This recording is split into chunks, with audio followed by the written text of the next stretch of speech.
وہ جو کچھ مانگے گا وہ اسے ملے گا۔ حضرات ہم نے کیا ہم نماز میں کیا مانگتے ہیں؟ ہدایت مانگتے ہیں، جیسا کہ اس کے آگے آئے گا اہدنا الصراط المستقیم۔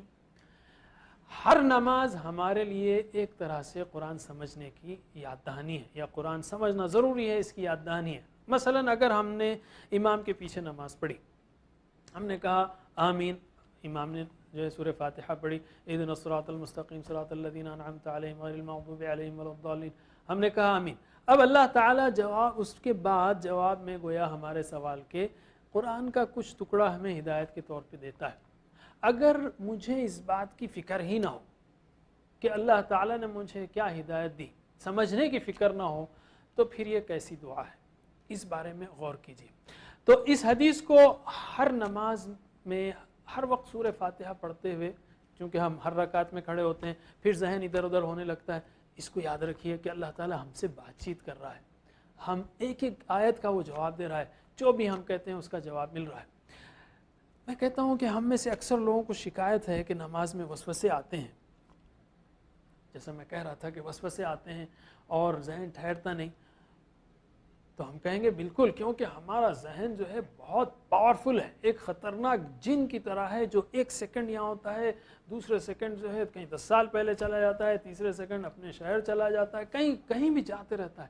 اس کو پکڑ کے رکھنا ہے تو نہ صرف نماز سمجھ کے پڑھنا ہے، بلکہ تصور اور احساس کا بھرپور استعمال کرنا ہے۔ یہ بڑے افسوس کی بات ہے کہ ہم جب نماز پڑھتے ہیں نا تو بڑے عجیب طریقے سے پڑھتے ہیں۔ پہلی بات تو سمجھتے نہیں۔ کیا آپ نے کبھی اس دنیا میں کسی کو بات کرتے دیکھا ہو، دو آدمیوں کو جو ایک دوسرے کی زبان نہ سمجھتے ہوں، اور ہم اللہ تعالیٰ سے بات کر رہے ہیں اور ہم سمجھتے نہیں، کوشش نہیں کرتے؟ پہلی بات۔ دوسری بات، اس طرح پڑھتے ہیں کہ اگر اسی طرح کوئی ہم سے بات کرے تو ہم کو چڑ آئے، ہم اس کو جو ہے دھتکار دیں۔ مثلا اگر ہمارا نوکر ہے اور وہ ہم سے اس طرح بات کرتا ہے، جی میں اس آفس میں ہم سے کہوں، اگر اس طرح بات کروں میں، اگر وہ اس طرح مجھ سے بات کرے تو میں کہوں گا کیا تمیز نہیں ہے، بات کرنے نہیں آتا، سمجھ کے ٹھہر کے بات کرو، سیدھا بات کرو۔ اور ہم اللہ تعالیٰ کے سامنے کھڑے ہوتے ہیں اور کس طرح بات کرتے ہیں، کس طرح پڑھتے ہیں، الحمدللہ مالک یوم الدین ایاک نعبد۔ یہ کوئی طریقہ ہے؟ یہ ادب ہے اللہ تعالیٰ کے ساتھ؟ یہ دوسرا جرم ہے۔ تیسرا جرم کہ ہم پڑھتے اور کھڑے ہوتے اللہ تعالیٰ کے سامنے لیکن ذہن کہیں اور ہوتا ہے۔ اور یہ بات بھی ایسی ہے، استغفر اللہ، کہ اگر کوئی ہمارے ساتھ اس طرح کی حرکت کرے تو پھر ہمیں چڑ آئے۔ مثلا اگر آپ کا اسسٹنٹ ہے، نوکر ہے، وہ آپ کے سامنے آتا ہے اور کہتا ہے جی صاحب آپ کا بہت بہت شکریہ، آپ کا بڑا احسان ہے، آپ نے بڑا میری مدد کی ہے، اللہ آپ کو خوش رکھے۔ لیکن فرض کیجئے اگر آپ اس کا ذہن پڑھ سکتے ہوں اور اگر آپ کو یہ معلوم ہو کہ وہ کچھ اور سوچ رہا ہے، مجھے جانا ہے، تو آپ کو چڑ آئے گی۔ تو کوشش کیجئے سمجھتے ہوئے تصور اور احساس کے ساتھ پڑھیں۔ انشاءاللہ ہم اس پروگرام کو کنٹینیو کریں گے۔ ابھی ہم بریک لیتے ہیں۔ السلام علیکم ورحمۃ اللہ۔